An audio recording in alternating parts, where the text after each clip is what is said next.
Le Mozambique devrait enregistrer une croissance économique à 2 chiffres à partir de 2023 selon le Fonds monétaire international. Une performance qui devrait être la résultante de l'exploitation du gaz naturel dans le bassin de Rovuma estimé à 180 milliards de pieds cubes.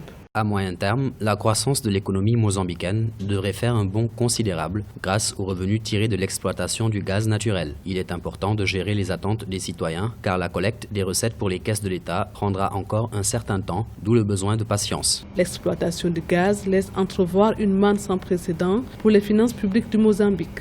À son opéralisation, le projet d'Anadarko rapportera à lui seul 3 milliards de dollars par an de recettes fiscales, estiment les experts du groupe Wood Mackenzie. Le gouvernement, quant à lui, prévoit plus de 95 milliards de dollars de revenus sur 25 ans. Sur le plan financier, on n'a même pas trop à craindre à propos de la dette extérieure ou de la dette publique, dans la mesure où les revenus du gaz s'approchent plus ou moins du PIB qui n'est que de 12 ou 13 milliards de dollars au Mozambique. Et je pense que la population mozambicaine devrait s'approprier ce projet dans la mesure où les uns et les autres craindraient pour le progrès de ce projet dans un environnement où l'espace politique n'inspire pas beaucoup de confiance.